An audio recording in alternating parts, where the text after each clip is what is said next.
Go.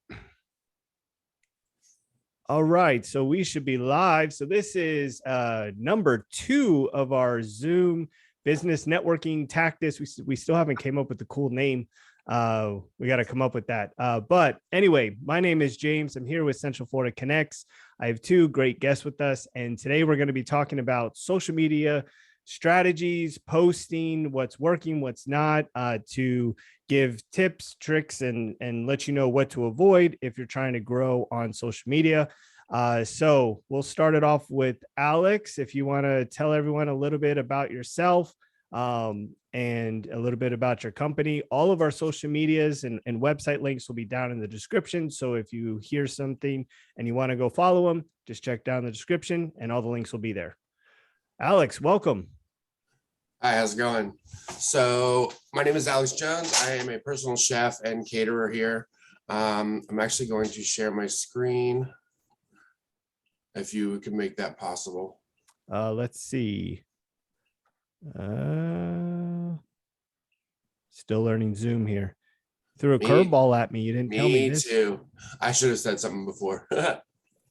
It's just got my website and pictures and stuff like that, so I can show, food and stuff. We'll put it down in the description because honestly, I have no idea how to do that. Okay. So basically, I started my business cooking in people's houses about 7 years ago. I still cook for my original client every week. Been cooking for her almost 7 years. So I do like a weekly meal delivery service is the main part of my business. What I want to grow mostly is the private dinner party side of things and the catering side of things. I'm currently working on getting the corporate catering as well. But that's basically it. And what kind of food do you typically prepare? So for the weekly meal service, I send a menu out every week, and then the clients order from a list of 6 or 7 items, and they choose the 2 to 4 or whatever they want for the week.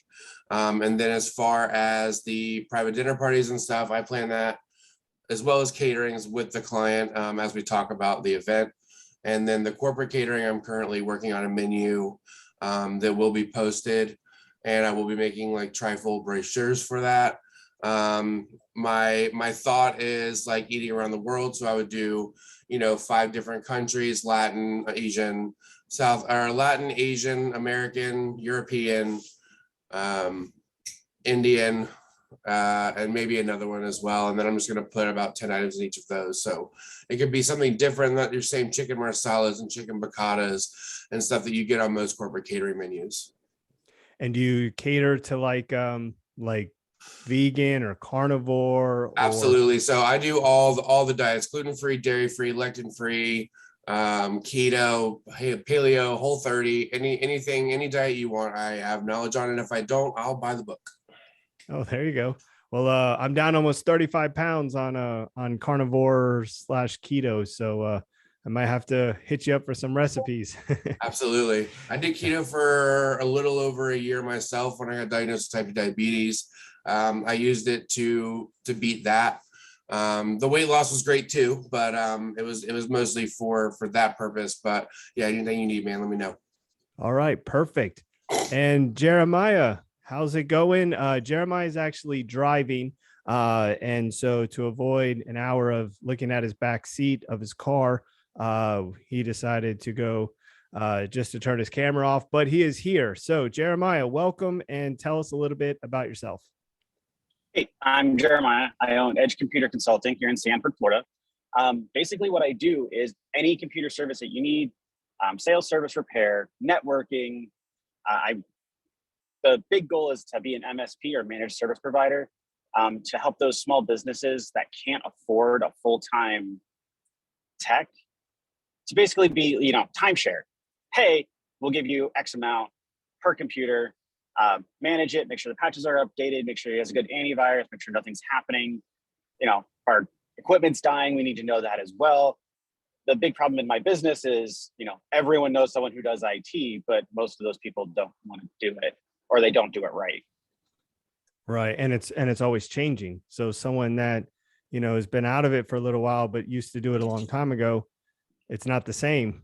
I know that because I actually got a degree in networking, and but pretty much everything I probably learned back when I was getting my degree, it's probably not even valid that much anymore. So you could, like today, how we had technical difficulties and I was about to go office space on my laptop over here. I could have just called you and you could have helped me out. I could have definitely walked you through it over the phone, or I do, service calls. I'll come straight to your office or home and help you get set back up and see what's going on. And isn't 90% of fixing the problem just hitting the restart button, turning the computer off, turning it back on? You know what? Sometimes that is absolutely the exact thing that needs to happen. I actually had a call this morning while I was prepping to leave, and they're like, "Hey, I've never seen this error before. Can you help me?" And I'm like, "Okay." And I'm sitting in Walmart shopping, and I'm like, "Okay, I've never seen that error before either. But let's try a couple of standard things. Let's restart your computer." I haven't heard from them since, so I assume it's fixed. Yep, that's what I did. It was running at a snail's pace, and I said, okay, something's going on, just hard reset, and there we go. So, well, perfect. So, and I'm James. I'm a local realtor right here in Central Florida.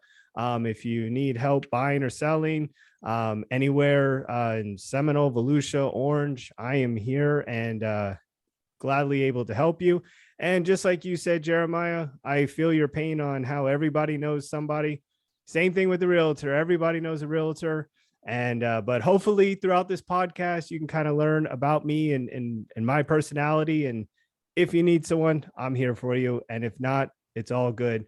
Any questions, you can send it to me, even if you have a realtor. I don't care. I'm just here to help. So, all right, we're going to get this started. So we basically are going to break this into 3 segments for those that are watching on the YouTube later on. So once again, we're going to be going over social media. And the first segment we're going to do is going to be, what do you look for in a social media post, or when you're setting up whatever type of strategy you plan on using for your business? What do you look for? What goals are you trying to achieve with that content? Then we're going to move into, what does your posting schedule look like? Do you use a calendar? Do you just wing it when you think of something, you post from your phone? What kind of things are you doing? And do you use any programs that help you, like Hootsuite or, some of the other automated programs? We can get into that as well. And then finally, we'll end with paid versus free marketing. Have you tried things like Facebook ads? Have you tried other types of free marketing? Has it worked? Has it, been effective or not? What did you get from it? That type of thing. So let's get started with the first section of social media strategy. What do you guys look for, or have you thought about a social media strategy that you use, or what's your guys' thoughts on that? So for me, I think the most important part is the engagement on the post. I haven't really started doing too much of that yet. I did one post about a week or 2 ago about people with graduation parties coming up, and if anybody needed catering for stuff like that.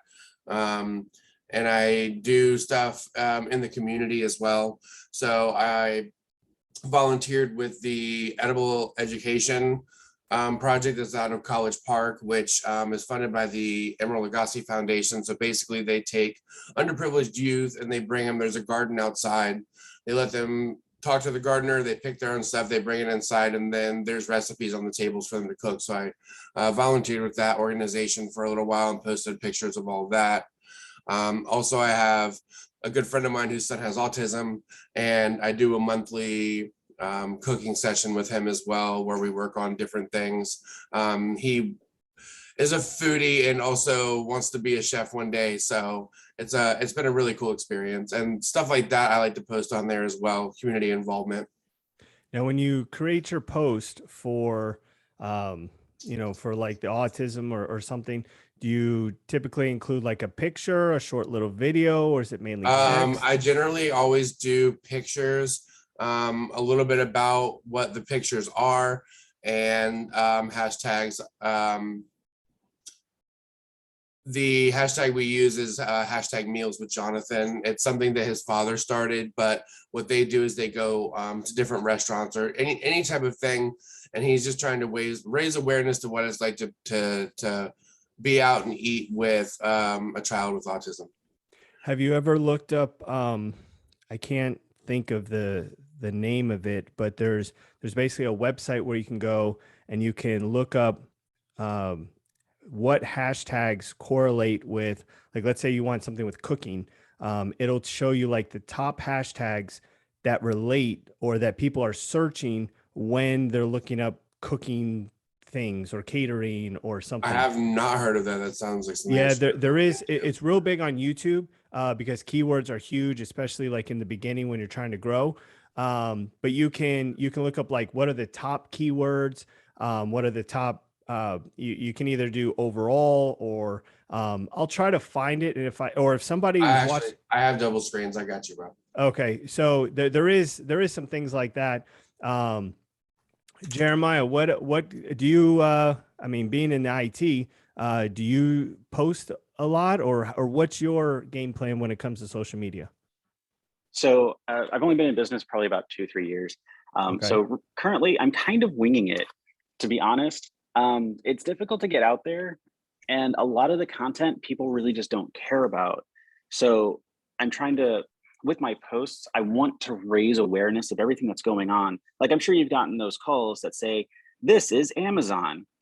We're deducting thousands of dollars from your account for a MacBook," and things like that. And I'm trying to make sure people understand that those are scams, and Right. Amazon will never call you. So I'm like, I'm creating pictures, I'm posting on local Facebook groups, trying to get that out there. If you've talked to these people, or if you let them in your computer, you're in danger because they'll leave a back door so they can get in and get into your bank accounts, transfer money, whatever it is they can do to steal from you. And Right. Now, what are you primarily on Facebook or what platforms are you on? We probably should go over that too. What platforms are you on, Jeremiah? currently just Facebook. I'm trying to get forward to an Instagram. I have a YouTube channel set, but I haven't started doing any videos. I want to get that. I don't know if you've ever heard of him, but Lewis Rossman, he'll show you how to fix your own MacBook, which is absolutely amazing. Hmm. Or, you can send it to him and he'll do it for you for a fee. And I kind of want to get that same model to say, Okay. hey, this is how you fix that super simple issue. And if you can't get it, call me. I'll be there for you. Yeah, I Um, think especially in the IT field, um, the YouTube channel would probably be a huge avenue for you because once you create a simple video of like, like I have a constant issue because my wife has a Mac and I have a PC, and I'm always running into issues that primarily I don't know how to fix because I don't use a Mac every day. So simple things like trying to print or whatever, I always run into the issue of I have to look it up and how to do it. But once you make a quick little tutorial type video, either showing how to do something or answering a question like why you don't want to, respond to those Amazon scam calls, people will constantly search for stuff like that. So you can make a quick little video, and over time, those are typically the how-to videos on YouTube are the ones that perform the best because people have the same questions over and over and over. So that may be a good avenue for you. What about you, Alex? Are you on? Were Well, I mean, you I primarily use Facebook. I started okay? an Instagram a few years ago when I was a chef at a restaurant where I was making the daily specials every day. So I would plate a daily special, take a picture of that, and put it onto the Instagram. I haven't really been active on it much since then. I do have it. It is under Chef Alex Jones. So I definitely would like to get more active with that. I think that's important. But everything I do currently is through Facebook. I also have a LinkedIn that I'm working on updating. I got that when that first came out back in the day, but never really used it because I always just worked for, hotels, catering companies, stuff like that, where it wasn't really important, never needed it to find a job. Um, but now that I'm doing the business networking, I find it to be much more important. I'm actually I'm primarily on Facebook, like you guys as well. But I honestly don't like the Facebook platform in general. I find it super annoying on a lot of different things. I actually prefer Twitter. I think it's much simpler. But most of my friends are all on Facebook, and I haven't built up the Twitter platform as much as I would like. I used to run a music promotion company, and it was 90% on Twitter. And looking at the two platforms, I prefer Twitter, but I understand that more people are on Facebook, especially my friends and stuff. So that's why I'm primarily on Facebook. So let's talk about, you sit down, you want to make a post, and you said that you're looking for engagement. So are you looking for likes, comments, shares? Are you looking for people to like your page? Like, what is, if you could rank, like, what's the most important, like one, two, three, like, what is your goal on social media? What is the number one thing you're looking for? So for me, it is people commenting on the post and tagging somebody who they know needs whatever I'm posting about. That way Okay. I can reach out to that person. That's the most direct way for me to get business. Shares are obviously second. And then just overall involvement about how long the thread becomes, what information I'm able to get out would be third. And what about you, Jeremiah? I would have to say my top thing is definitely going to be shares, because the more you share it, the more people are going to see it. And honestly, it's not about, raking in the millions for me. It's about making sure people are protected.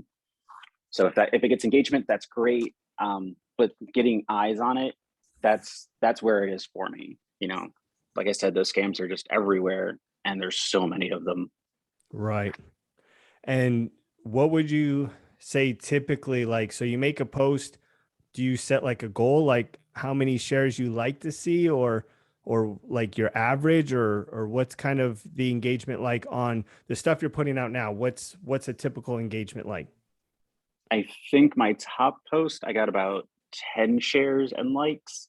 Wow. Okay. But I mean, it's difficult because a lot of Mhm. people just don't share it because they don't think about it. They're just like, oh, it's just another ad. Right. Um, but they're not, like, I would rather get that psychological, wait a second, I just saw something about this. Hmm. And then you think So your phone's it's, listening to you. yeah, a little bit. But if you get that, let's say you see one of my ads and it says, hey, this bar, if you have it on your computer, is a virus. And you're like, yeah, whatever. That's just someone trying to get money. And then all of a sudden, you download something and that bar is there and you're like, wait, this guy just posted about that. Oh crap, I gave myself a virus. Yeah. and that's more of what I'm looking for. Whether you come to me or someone else, as long as you get taken care of, that's more of my goal. So you're looking more for shares, spreading the word, and just trying to more eyeballs seeing it. Yep, that's a pretty good way to surmise it. And Alex, so when you get when your posts go out in the comments, do you get shared? Do you typically find someone comments and shares it, or you just what's a post look like for you? It's pretty even because a lot of the people that comment and stuff are friends of mine, and they are also interested in seeing my business grow. So I do get a lot of shares. I also get reshares of other people's posts. Like if I have, a satisfied client or something like that, and they post something about me and tag me in it, then I share it on my page, and then they also share it for me. That's good. Yeah, it's always I have a friend that he does actually he's in the group, JS Cattle and Beef, and people are always posting pictures. I've posted pictures of like ribeyes that I've gotten from him, and people will post, and he's always active on that as too. I look for kind of the same thing because I mean, people are only going to need a realtor, maybe once every couple of years. So it's just more about staying relevant, seeing the timeline, remembering. It's kind of like on TV where you don't always need a lawyer, but you see that same commercial over and over and over. And then when you do need a lawyer, it's there. That's kind of the approach that I take, just because, I know it's not something that everyone's going to need all the time. But when they do need it, I want to make sure that they remember, who I am and what I do. So that's kind of my strategy on that. So, and I guess that's pretty much it for as far as strategy. Real quick, Yeah. I did do the search, and best-hashtags.com has a search bar at the top of it. And I typed in cooking and it gave me a bunch of different ones. So that's a good one to start. It's in the chat. Okay, perfect. And sometimes when I close the video, I lose the chat when so keep that browser open or send it to me on Facebook so I can remember to include it down in the description video. Absolutely. This way other people can find it, and we'll try that. So that, I guess that pretty much covered. I mean, the rest of it's still going to be social media strategy, but we can go ahead and move on to posting a schedule. I know someone said that they're just winging. I think it was Jeremiah. So basically, when you come across an idea or something, you just pull out your phone and type it right away, or what kind of schedule are you using? So typically I post on Fridays. That's when most people are sitting down or winding down from work. They'll Okay. actually sit in front of their computers and, scroll through Facebook. But if I come up with an idea, I'll mark it down and say, okay, we need to create something for this and throw it up on the website. Or, I'm doing something ad hoc, like I'm building a client a computer, I'll try to live stream it so people can see at least the process. That's very cool. Like I said, like I said, it's pretty much just winging it. I'm trying to create some graphics that I can just keep reusing and throw it back up there with the logo and some contact information, just little blurbs that should help people if they get into an issue. And when you do the live stream, have you gotten a good response from doing that? I have not. Really? Mostly it's just family and friends. Mm-hmm. Because like I said, if it's ad hoc, I just kind of throw it up and say, hey, this is what we got going on. This is what we're going to be doing today. Like I built someone a photo editing computer that was more of a high end that, you could see as a gaming PC. Mm-hmm. And, I just kind of went through all the steps, explained what I was doing as I was stepping through. But the only people that were really there were, family and friends, but that's still okay. Right. And what about you, Alex? Do you use a calendar or no? Not at all. No, it's something that I need to start doing. I'm actually considering using one of my delivery drivers. She is 17 and still in high school and active on the social medias all the time. And just as another added thing for her, she's going to manage my social media for me. So I'll just have to come up with content that I want to put out on a scheduled basis, and then I'll have her do it. Have you guys ever heard of Hootsuite? No, I have not. Have you heard I of have not either. Okay, so maybe useful. So like I said, when I was running the music promotion company, we had a lot of content because we had a lot of artists that were coming to us with music that they wanted to promote. And so there's a program, it's called Hootsuite. They do have a free program, and then they also have different paid levels. But what's neat about the free program is, one, you can schedule posts, but you can also have it go to multiple, up to 3 social media platforms at the same time. So like, let's say you have this graphic about, a catering event or a virus seminar or something, you got a graphic, you can go into Hootsuite. They have an app, or you can do it from the computer. You could create the post and say, hey, Friday at 3 p.m. I'm going to be doing this event. Here's a graphic, blah, blah, blah. And you can just check Twitter, Instagram, Facebook, and then you post it and it goes to all 3 at the same time. So you don't have to log into Facebook, make the post, log into Twitter, make the post. You can just create one post and then you can have it go to the multiple platforms. The other thing you can do is, let's say, trying to think of what would be, so for catering, let's say do you have like recipes or something that you share ever, or do you? No? Not so far. I've like I said, it's just been mostly the community involvement stuff that I'm looking for, or just pictures of food that I have made or stuff that I've done. I haven't really put too much thought into it yet. Gotcha. Well, because they have something called a bulk scheduler. So if you were to have like a list, trying to like tips and tricks on computers. Like let's say every Friday you did a tips and trick, and you made a little post giving someone a pointer about something, and you had 25 of them that you came up with, right? So you could create it in an Excel spreadsheet, and then what you do is you just upload that whole spreadsheet into Hootsuite, and then you say every Friday at 3 p.m. Like basically like you create it all, and then you just upload it, and then it just goes out automatically.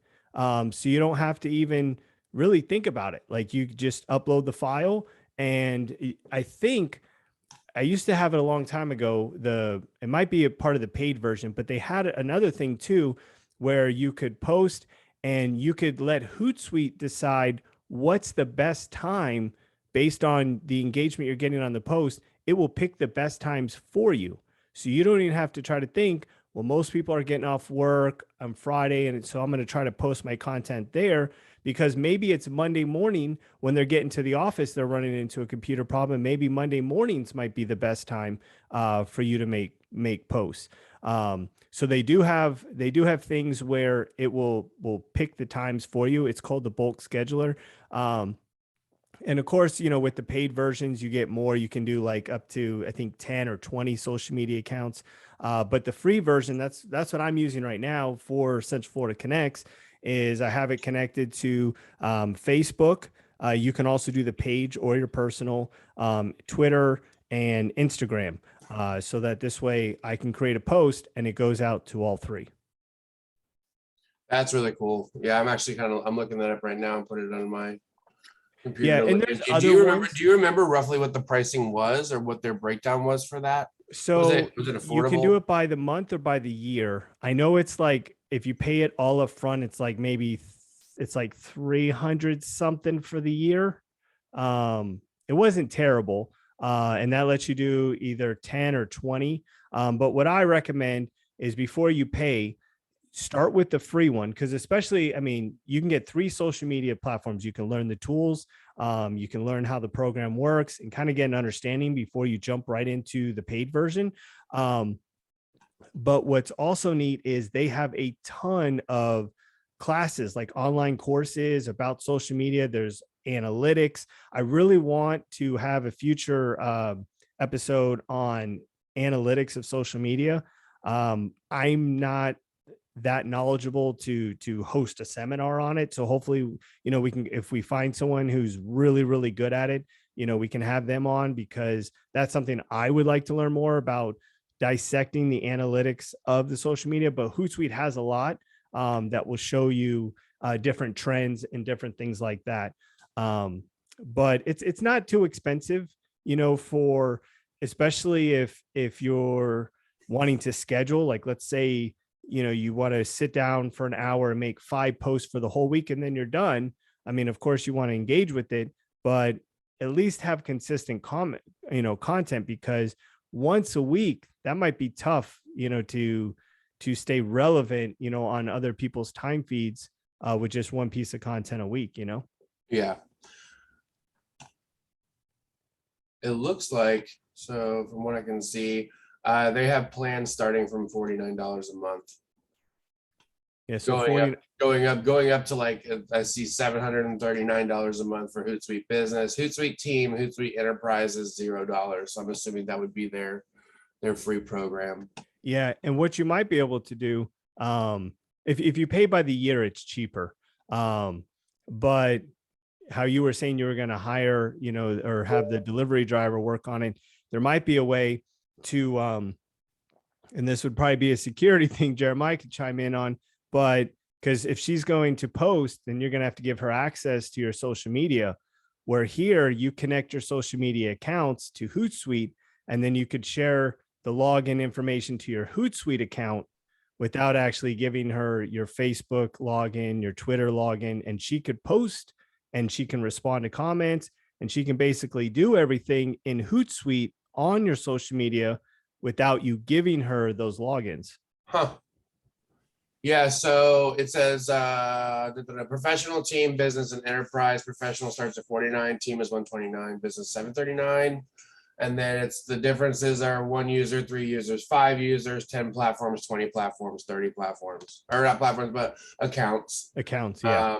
All of them do unlimited posts, and all of them do the access and messages. So, and it's all a free 30-day trial. I don't think that they do the free all the time anymore. So you can do your 30-day trial. No, you can and go to then you- hootsuite.com/free.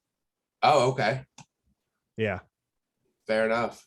And it'll take, they don't obviously advertise it. They want you to get the paid version. So in a perfect world, how much content would you want to see on your page daily or throughout the week? Like, I mean, I think at least one post a day is important. what about you, Jeremiah? I'm in agreement. One post a day would be, phenomenal, because you don't want to overload people, but you want to make sure your name stays out there.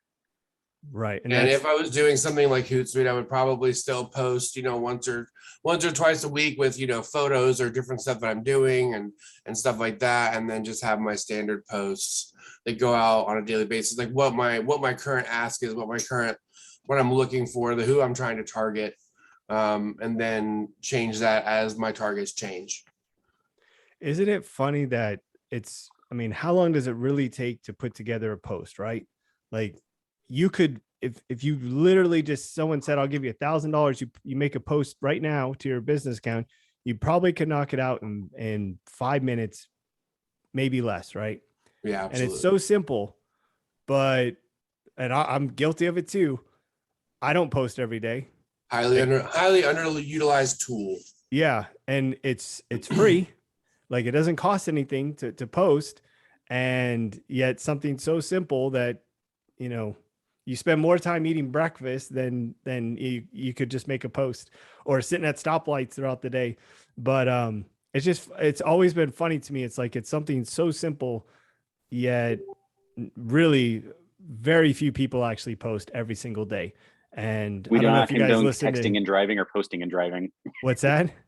So we do not condone posting and driving or Yes, texting and driving. please don't do that. It was just saying that how much time or how you're sitting in a drive-through. Like, you go through a drive-through, you're probably going to be sitting there for 5 minutes, and most people will have a radio on or something, or they'll be looking at social media, but they won't spend the time to create a post about them on social media. Isn't that interesting? At least I think it's interesting.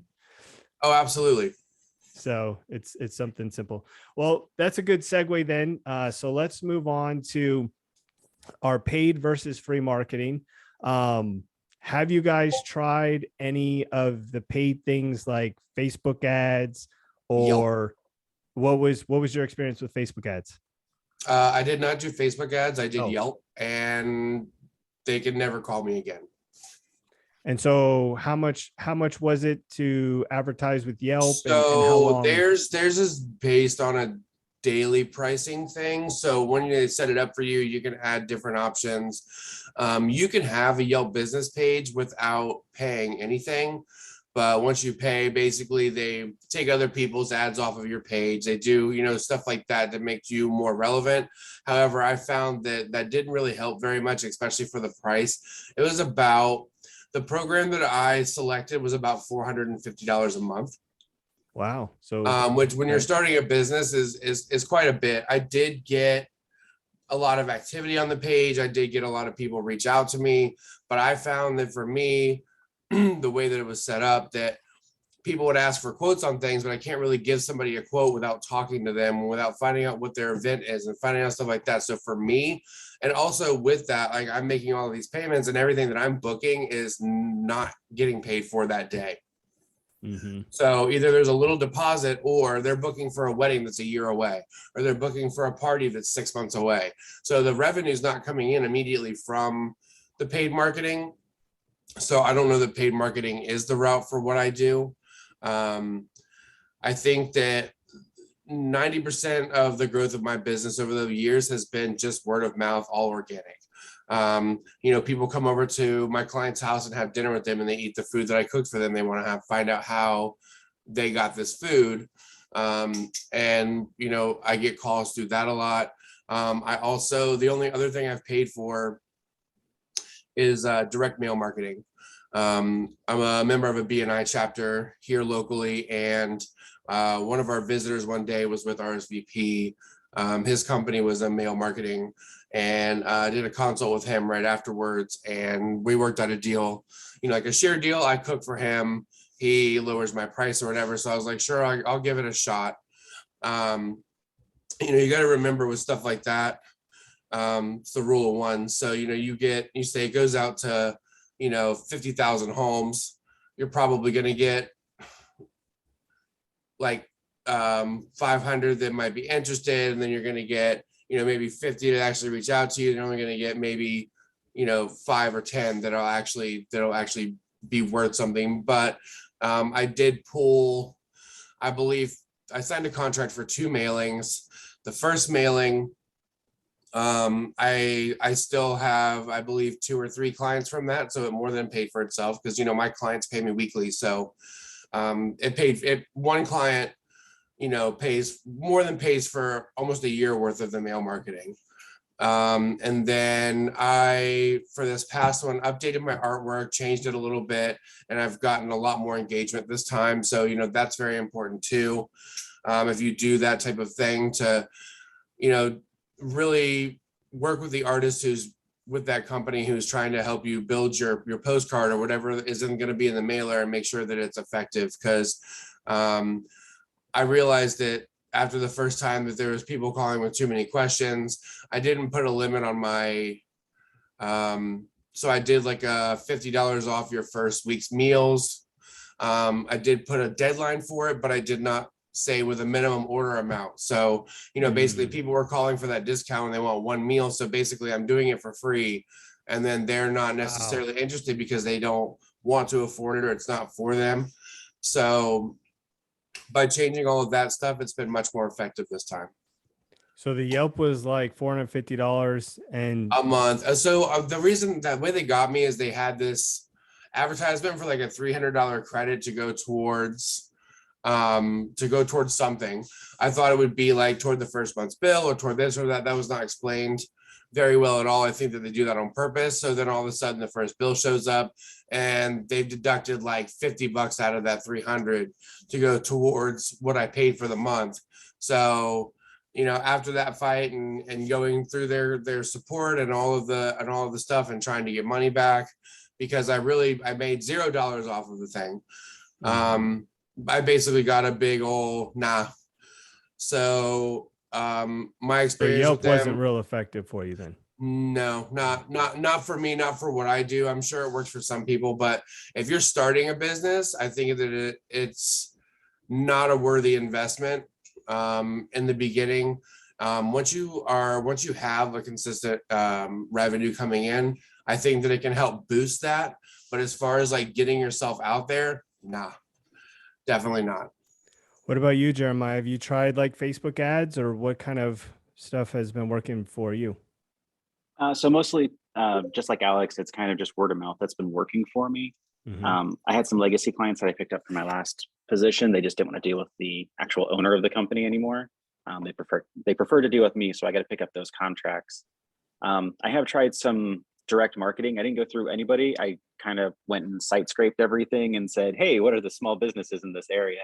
Pulled their addresses and then sent them direct letters for advertisements.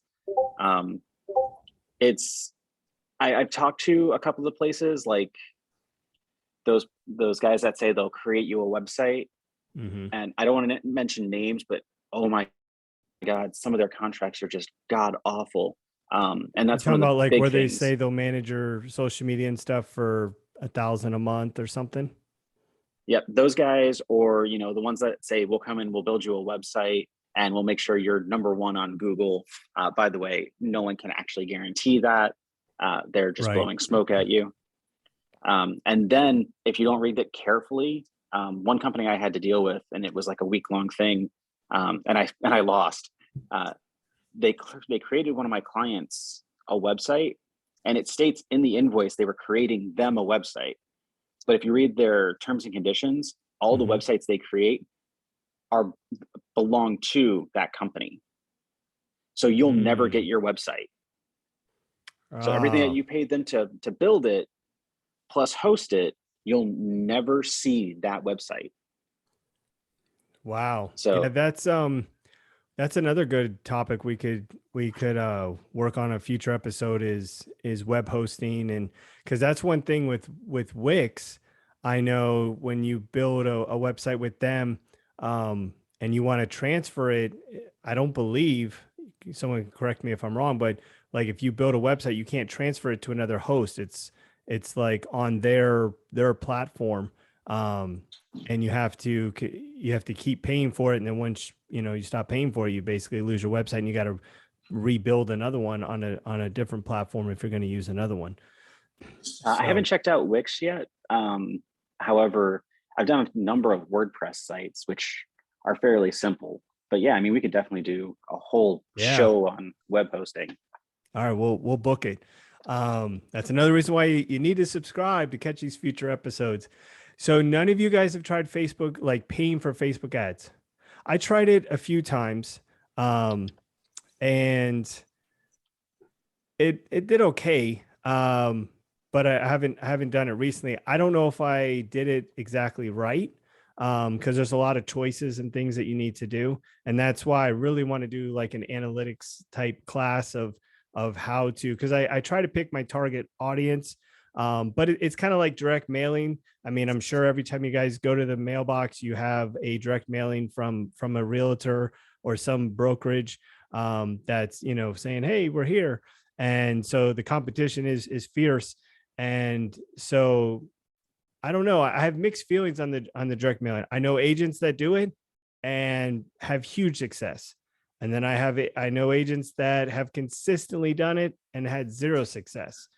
And so one of the interesting things for me is like with the direct mail marketing. So they don't put my actual phone number on the advertisement.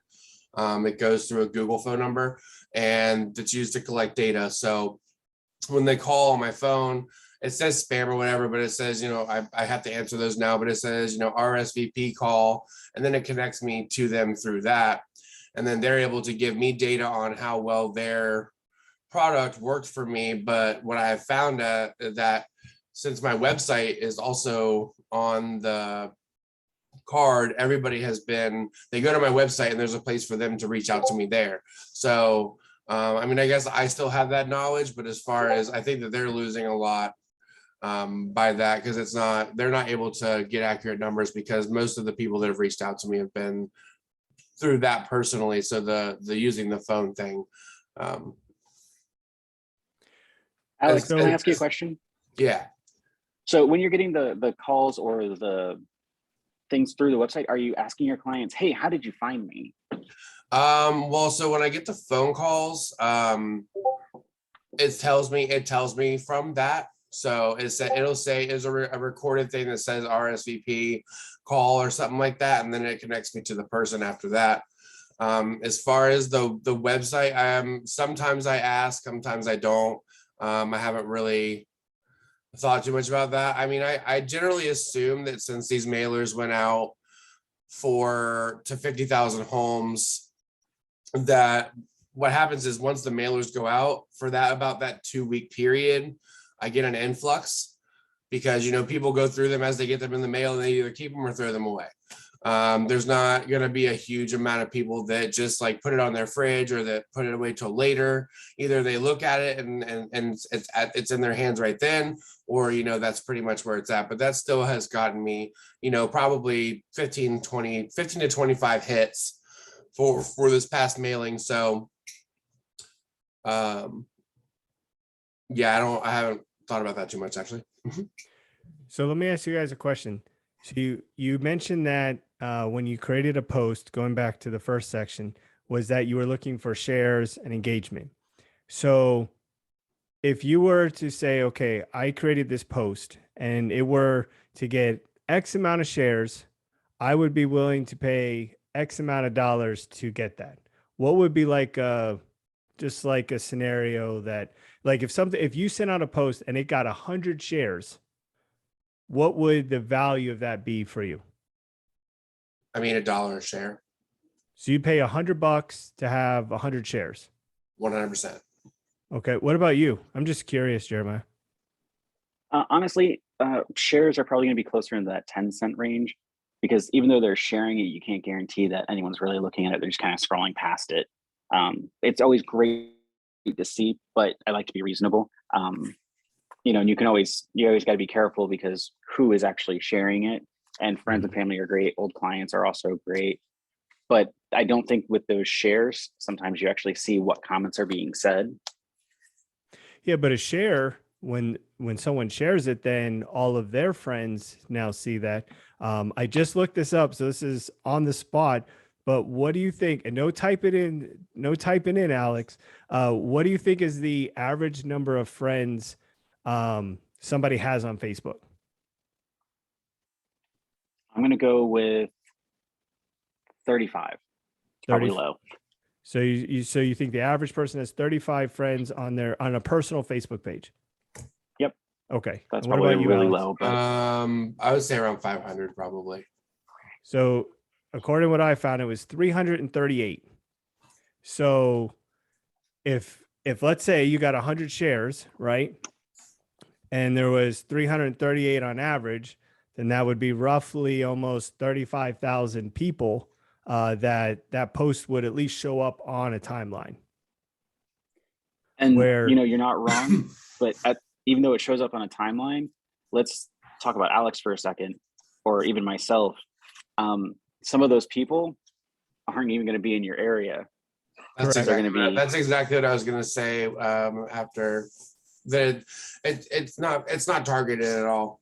Right. Yeah. Because friends could be, but a good portion of it, like most of the time, like, would you say at least over half of the friends that you're friends with on Facebook live somewhere in Florida? Yes. So there still would No. be a good portion. And from like an IT standpoint, can't a lot of your work, like you can do, like you're not limited to just Florida, like, cause you can help them anywhere. So I could definitely help them remotely with any sort of software issues. Mhm. However, if it runs into a hardware issue, or let's say a client calls and says, "Hey, my system is giving me this weird blue screen," Right. that could be a hardware issue, and I have to have my hands on it. It makes it very difficult if I'm not in the area and I can't just go grab it. Yeah, yeah, of course. Yeah, I could see that. I was just curious. I was actually on my way to the gym, and I was like, I wonder what the average number of friends is, and it was 338. I don't have 338. I guess I need more friends, but um, I just thought that that it was interesting. So you would basically, if a post got 100 shares, you're saying 10 cents a share. So you're looking at, what is that, $10? Something like that. Yep. Okay. Now, what if it got 100 comments? Because see, I find it interesting that you are more interested in the comments than in shares, because if someone leaves a comment, that doesn't show up on anyone's timeline. Like I would think. Actually, it does. So if you take a look, you'll see posts that says your ex friend commented on this post, and then they'll start engaging with each other, forcing it and to potentially be seen farther. Like I see my friend's comments on their posts all the time, and he's usually just messing with people. Yeah, but so if you and I are friends and you make a post and someone else comments like, yes, I've used Jeremiah, he's amazing. Even though I'm your friend, I won't see that comment though, will I? You will if you're friends with the person who made it. I would have to share it to my personal page if we're friends, and then you'll see the comment. Yeah. See, I But guess my thought process is if that person shared it, then, if they have 338 friends, if they share it, that post then goes to all 338 friends, versus if they leave a comment, the only people that are going to see it are people that are also friends with everyone, where a share and now is at least visual. How you were saying, just creating awareness. I would think a share would create more awareness than a comment. Now, a comment may get you more business, but I would think on an awareness side, wouldn't a share create, because it's being circulated more, right? So I honestly think with Facebook, and I have to research this, the moment you comment on something, it'll share it to your page. So it's an automatic share. So let's see if I can go. I don't want to get out of Zoom. Yeah. Well, yeah, you're driving. Don't. So, that's interesting. See, I always thought that, like whenever I post something, I'm looking for shares. And one thing that I find is really like if you look at a lot of like sponsored ads on Facebook, you know how it'll say sponsored on it. So you know someone paid for that ad. And they probably spent, you know, a couple $100, whatever, and you'll see it and it'll have zero engagement. There won't be any likes. There won't be any shares. There won't be any comments. There won't be nothing. And why do you think people don't engage? Like, even if you put out something, what do you think is the biggest reason that hold people back for I don't not engage. engaging? I don't engage with sponsored ads because a lot of times those can be, they're just scams. If you read the thousands of comments that are on them, if they're selling a product and you read the comments about it, you can just tell that they're just, you know, trying to get money from people. So I don't hold those to be very effective in my mind. Well, I'm not talking about like you personally commenting on a sponsored post, but like, why do you think people like your friends don't engage on a post that you make? Not sure. Like, I wonder, you think because there's like no motivation for them to I do think it? because a lot, I guess, I don't know. It really depends on maybe your actual relationship with the people. You can have 1,000 friends on there, but how many do you actually engage with regularly, and do they feel like engaging with you, or is it more of an acquaintance, or is it somebody that you know you've met at a, you know, because I also do a lot of concerts and different stuff like that. I meet people out at shows, music festivals, stuff like that. So, you know, we keep in touch with each other, and I have the ability to private message them and still be in contact if I wanted to talk to them about something. But, you know, a lot of the people that are on your social media, there's a small number of them that care to interact with everything you say, or, you know, they're just trolls and they want to cause a mess or stuff like that. Yeah, I just always find the psychology behind it, like what makes people want to share, engage.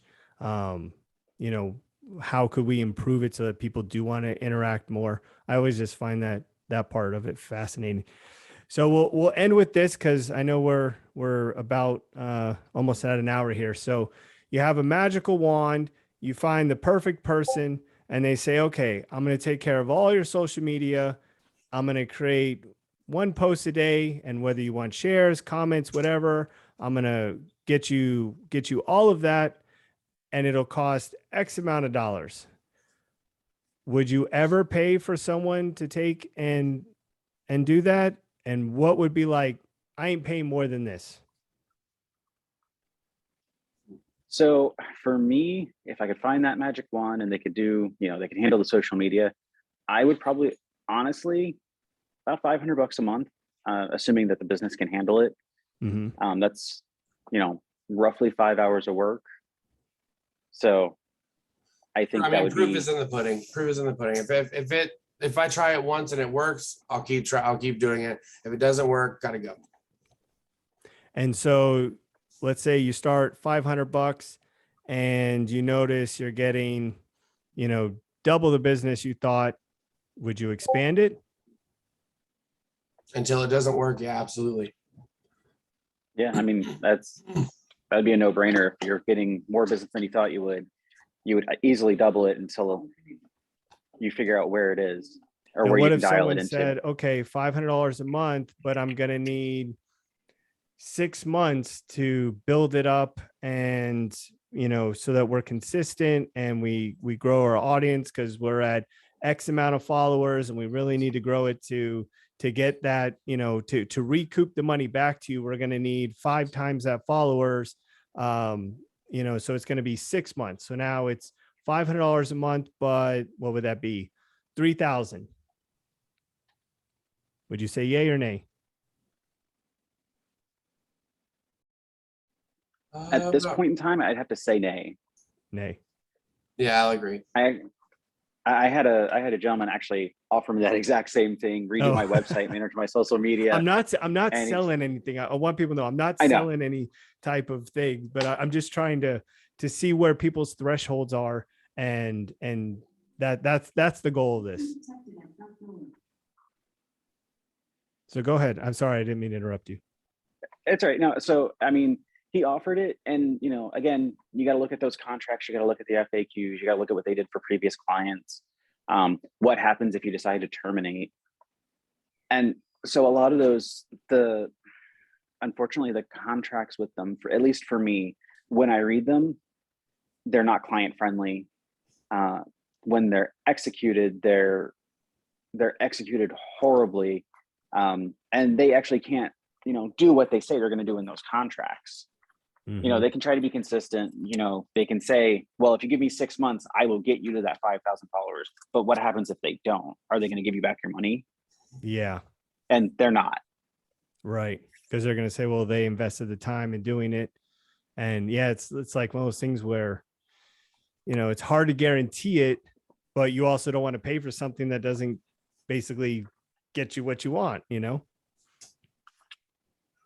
That's interesting. So maybe I'll have to try to see. I don't know if you guys know of a good like a company or something that does offer this type of service. I'd love to have someone on for the podcast and really drill their brain, because I'm sure they get that question a lot. What happens if, hey, I spend 3,000 and I get nothing for it? Like what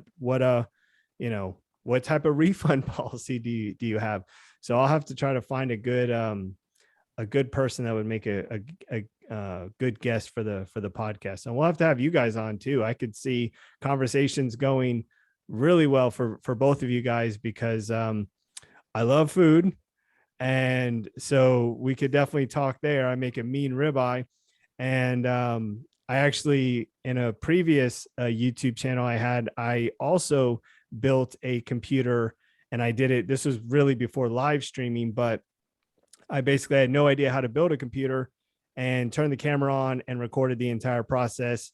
And there was a lot of really bad things that almost occurred. So it was funny, but I did get the computer on, so I could see topics going on both. So so any last words or any questions you guys had on social media, or any final thoughts that you guys want to share?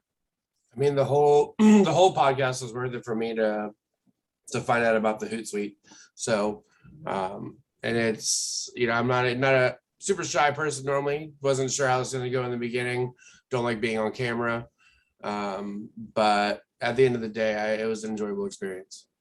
Good. I try to keep these things unscripted, and this is the way I do the podcast too, which, if you haven't checked it out, Central Florida Connects on YouTube, and you can check out episodes. But I try to keep it unscripted. Like if we were sitting, I usually say a bar or whatever, we're sitting there and we're chatting, and we start talking about social media. That's kind of what I would hope it looked, like. So, Jeremiah, any final questions or comments or things to do, not to do with social media? Well, I mean, like Alex said, learning about Hootsuite is going to be the big takeaway here for me. Though the last comment I could have is definitely think before you click. Yep, that's a good one. So maybe we could do a little challenge next week. 1 post a day from all of us. Sure, we can do that. Right? Starting what, Monday, or starting now? Monday. Okay, perfect, because I can do that. So now, you guys both have Facebook pages, right? Correct. I have a business like a page business and my page? personal page. Yeah, because I know in the business side, you can also schedule posts. So That's what I was going to do. I was going to sit down and schedule a bunch of posts to make sure it hit all of the days. So Monday through Friday, we'll take and we'll do 5 posts. We'll follow each other all on Facebook, and we'll all like each other's posts. How about that? I'll like every post, we'll send it to each other or whatever. And I'll like all your posts, and we can get some engagement going, and we'll do 5 posts, and we'll see how it goes. Absolutely. Sounds good. So awesome. Well, thank you guys so much for being on the show. If you're watching this afterwards, make sure you drop a like on the video, share this with someone who has a business that is looking to get into doing some social media advertising for their company. Or if you're a business and you've tried something, or maybe you tried Hootsuite and you're like, you know what, it's absolutely, I don't like it at all, but I found this program that works better. Share your comments down in the comments below so that other people can learn about it and things like that. And that's pretty much it. And we'll do another one of these sessions next week. If you want to be a part of one of these shows, my email will be down in the description, or my socials. Just contact me and I'll get you on.